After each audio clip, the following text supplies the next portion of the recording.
For as long as I can remember, I've always been a big fan of the occult. I love paranormal stories. I watched all the horror movies you can imagine, and obviously, I even opened my own YouTube channel. Nowadays, I have to admit that I'm a bit removed from horror. I used to think nothing was scarier than the paranormal, the occult. Ghosts and ghouls seemed genuinely terrifying to me, and nothing could be worse than having a ghost haunting your family. Until one night, I realized how wrong I was.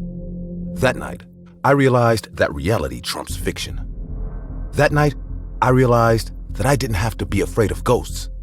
I had to be afraid of people who are still alive. It all started one cold Friday morning. Halloween was a month away, but even so, I wanted to go ahead and order my costume. I didn't have a lot of money on me, so I wanted to do something simple, so I chose to dress up as Freddy Krueger. All I needed was a pullover, black jeans, a hat like his, and some hands with blades. I had thought of all the places to shop, so I chose everything on Craigslist and ordered it. When the order arrived, I was overjoyed. I would have a perfect costume for very little money. My wife is a special effects makeup artist, so I could make myself look a lot like Freddy. I went out to get my stuff, not knowing what I was about to find. The Craigslist delivery man was a normal man. No feature of his face was striking. His hairstyle was nothing special, and his physical build was unremarkable. Nothing about him was remarkable. So why he scared me so much was inexplicable. It was as if something around him gave him a bad feeling, as if a terrifying aura surrounded him. Trying to ignore my feeling, I went to get my things, and he spoke to me. "You having a costume party, aren't you?" As he said this, his face changed completely. The man flashed a huge grin from ear to ear. As he did so, all his facial features hardened. His eyes were still the same, but his gaze had changed. It was piercing and intimidating. He may have just asked me a simple question, but the words pierced my ears like blades.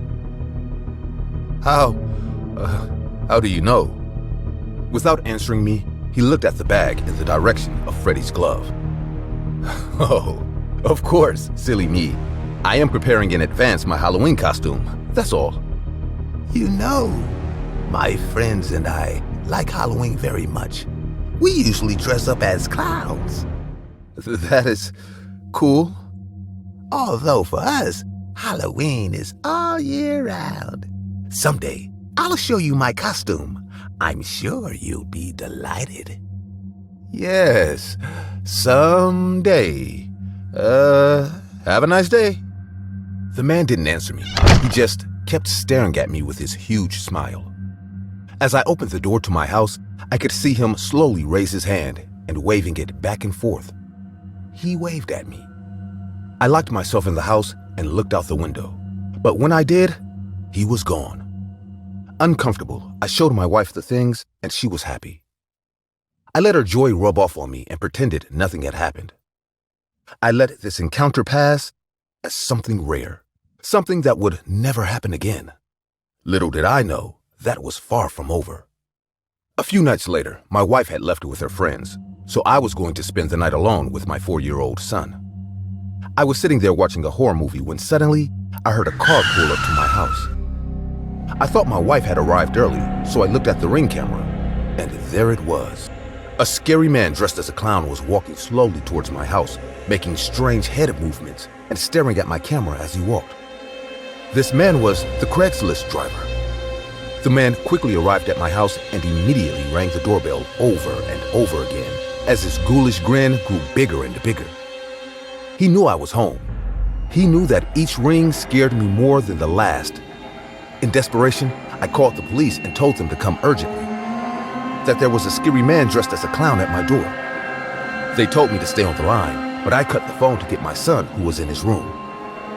Before I went, I looked again at the Ring camera, and the clown was no longer there. I couldn't believe it.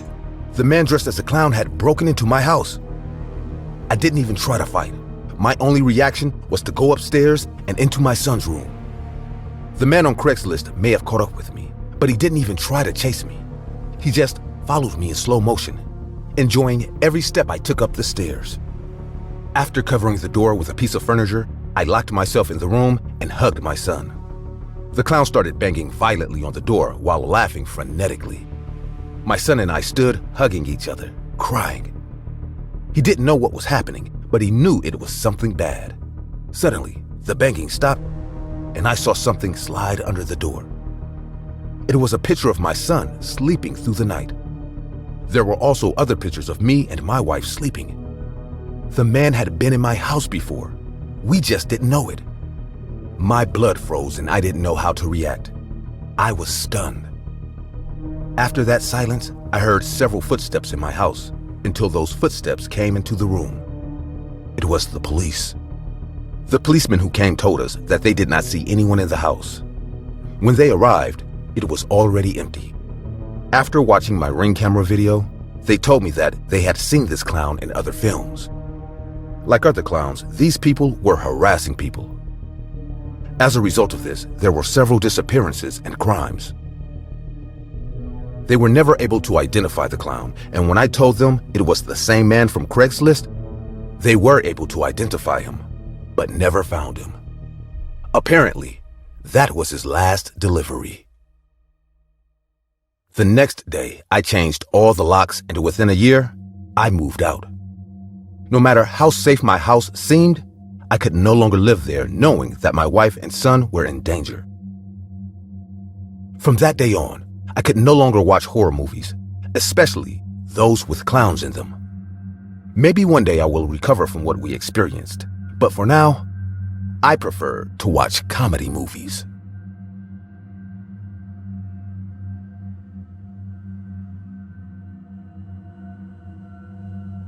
This happened to me and my family when we were living in Kansas City, back in 2016. Clowns were all the rage, and scary clowns were a hot topic across the country.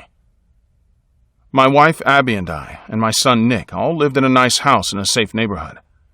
Every day in the news there was at least one piece of news relating to a scary clown. It was either a prank or a serious crime or something along that line. However, around Halloween of 2016 and 17, there were a lot of people dressed as clowns. It was funny and weird at the same time. My son Nick, who was 15 back then, dressed as a creepy clown too. My wife and I had a good laugh looking at our silly-looking son. But soon, things took a turn for the worse. Now, you must know something about me. I'm a banker, but my father was a cop, which means I knew a lot about the police in the States. And being the son of a cop, I always made sure that our house was secure, which means making sure all the locks and bolts on the doors and windows are working okay. The Ring camera and the one in our backyard are always on, etc. Abby always said that I exaggerated, but I just wanted to keep my family safe. Nothing wrong with that, right? A month after Halloween, there was a break-in into the house of an elderly couple that lived down the street. They said it was a clown carrying a machete. He threatened them and stole a bunch of valuables and money. The cops were working on the case when another break-in happened in one of the houses in our neighborhood. For the first time, a scary clown had struck our area. Now my wife was thanking me for being so serious about the security of our home. Although the neighborhood was on high alert, somewhere deep down I knew that the clown would strike a third time. Usually, my wife and I slept in the master bedroom on the ground floor, and my son slept in his room upstairs. But that day, I decided to sleep on the couch in front of the TV. My wife was in our room, and my son was fast asleep in his. Around 2 a.m, my phone chimed beside me on the couch. I had fallen asleep with the TV on, so I immediately woke up when the notification popped up. It was from the Ring camera. There was motion detected on our porch. I was immediately on high alert. I grabbed my phone and opened the app, and the scene I saw was straight out of a person's nightmare. There was a scary-looking clown on my front porch. He was just standing there, looking at the house. He also had a big machete in his hand, which he was holding right against his chest. He was dragging his right foot as if he had a limp. He was just acting weird, like a zombie. But I was the most scared when he stopped moving and noticed the Ring camera. He became as still as a rock and just kept looking into the camera. Then he moved his face close to it. That's when I lost it. I knew it was unsafe to go out and confront him. Even though my father had taught me how to fight, I was no match for a blade-wielding crazy guy. That's when I remembered that my wife loved to sleep with the window open. I looked at the footage of the camera and the clown wasn't there. I ran to our bedroom and spotted the open window. Abby was sleeping peacefully. I yanked the window closed, and then the clown emerged from the side of the house.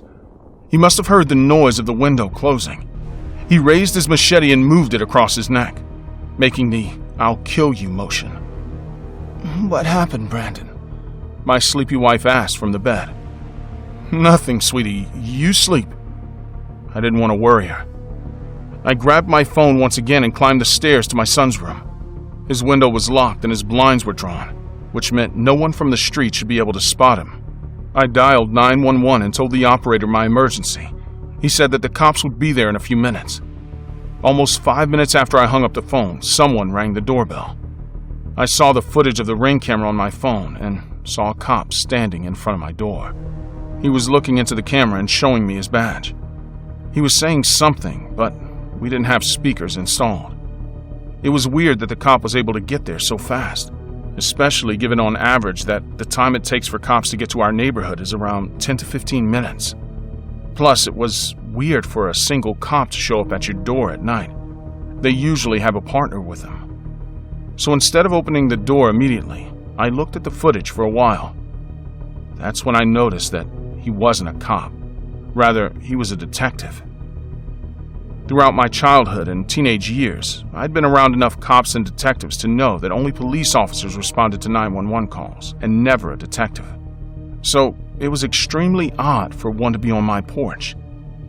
I kept watching the footage some more and noticed that the body language of that man was off. He might have dressed like a detective, but he wasn't one. He was someone else. That's when the man finally moved and walked a few steps away from the door. And to my utter shock, he had a limp in his right leg, too. In an instant, I knew what was going on. But before I could do anything, loud sirens could be heard down the road. The cops were here. The detective, or should I say the scary clown, ran like a madman across my front yard in the opposite direction, all the way limping and barely managing to go fast enough. This time, when the real cops knocked, I opened the door. The commotion had woken up my wife and son. I filled them in on what had happened. The cops told me that I was super smart not to open the door the second time when the fake cop showed up. They told us that the same thing had happened at different parts of the city, and that the scary clown or fake cop had even killed a woman who was naive enough to open the door. A citywide search was going on for this man, and the footage from our Ring camera had helped the cops get the face of the criminal. Just a year later, we moved from Kansas to Montana, but the clown was never caught. But after that day, he didn't torment anyone else or loot any other houses. My overprotective attitude saved my family and many other families who could have been the victim after us. But that clown's face was the scariest thing I had ever caught on the Ring camera. Ever. So next time when someone rings your doorbell at night or knocks on your door, check before you open the door, or you could become a victim of a scary criminal.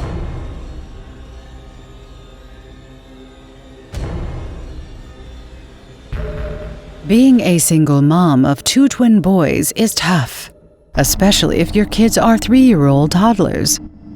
They are hyperactive and are always in need of supervision.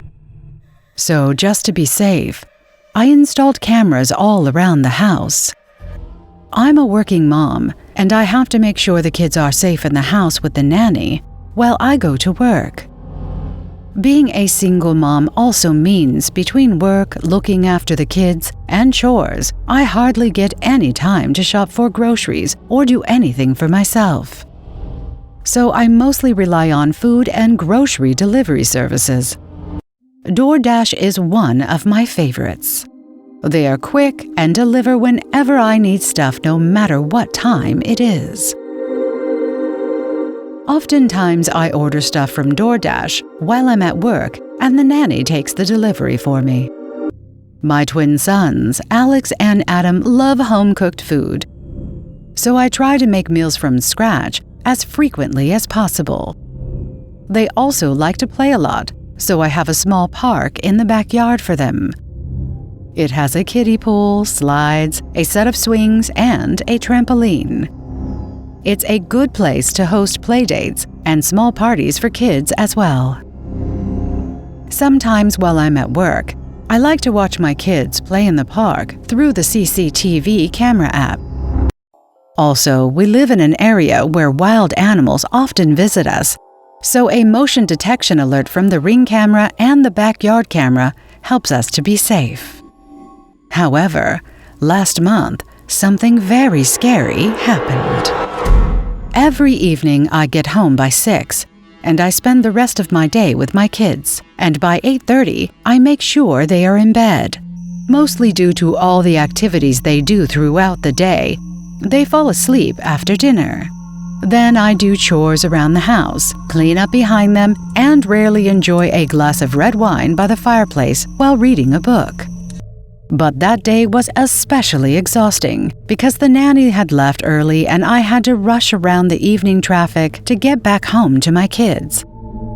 I made us dinner and made sure they were asleep. Afterwards, I hardly had any energy to do anything else, so I went to bed. Sometime around 3 a.m., I suddenly woke up. Someone was ringing the bell and knocking on the front door. I was terrified for a second, but then I heard a woman. Please open your door. It's your DoorDash delivery. But I had not ordered anything on DoorDash. Or had I?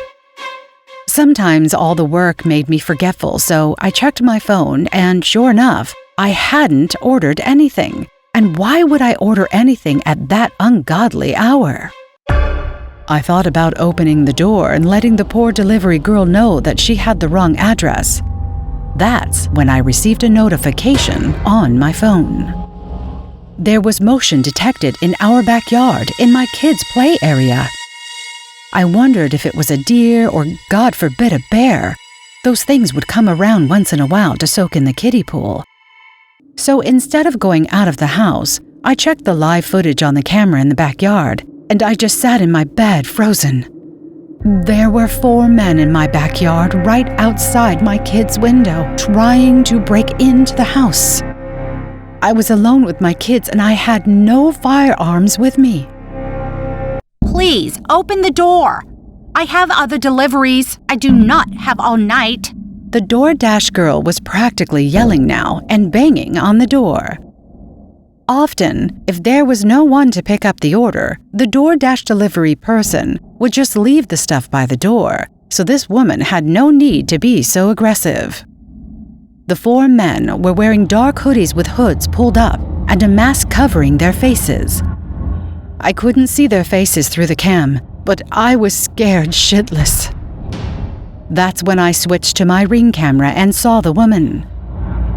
She might not have spotted my Ring camera because she was constantly looking to the left, where there is a path leading to my backyard, and gesturing for something. It seemed like she was part of the gang as well, but at that moment, my first concern was protecting Alex and Adam. So I got out of bed, padded towards the kitchen, and grabbed a knife.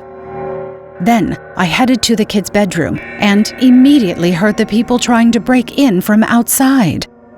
Before calling the cops, I had to make sure my kids were safe.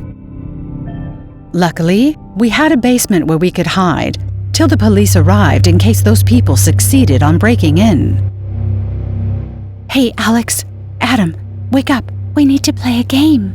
I whispered to my kids, praying the people outside did not hear me. My kids are dead sleepers, so they did not budge. So instead of waking them, I picked up Alex and ran downstairs as fast as I could without making any sound. Then I came back up for Adam, and soon all 3 of us were in the basement. Both of them were sleeping in 2 old lawn chairs while I paced the room, trying to call 911. The operator assured me that I had done the right thing and I should shut the basement door and have a weapon in case things went south. No matter the circumstance, was I supposed to come up until the cops were at my door. I hung up the phone and then stared at the live footage on the phone.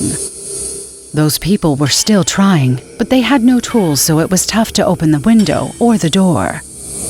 The DoorDash girl was not helping them. I was still praying, wishing they did not damage my home or harm me and my kids. A few minutes later, I saw the people argue amongst themselves. 2 of them climbed the fence and walked away. 3 others, including the DoorDash girl, followed once they realized the doors and windows were shut tight.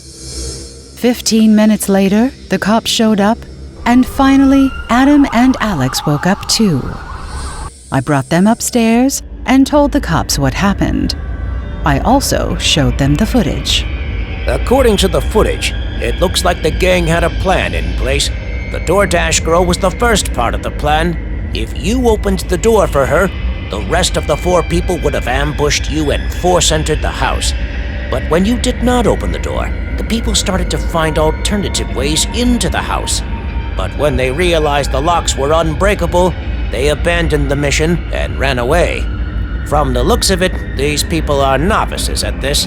They may have even been teenagers trying to cause some chaos. Nevertheless, it's best you hid in the basement. You never know what those people wanted. Also, henceforth, be careful. And good thing you invested in a good security system. With that, the cops did a perimeter check and left. Never in my life had I ever been so scared for myself and my kids. But I was happy that we got out of it unscathed.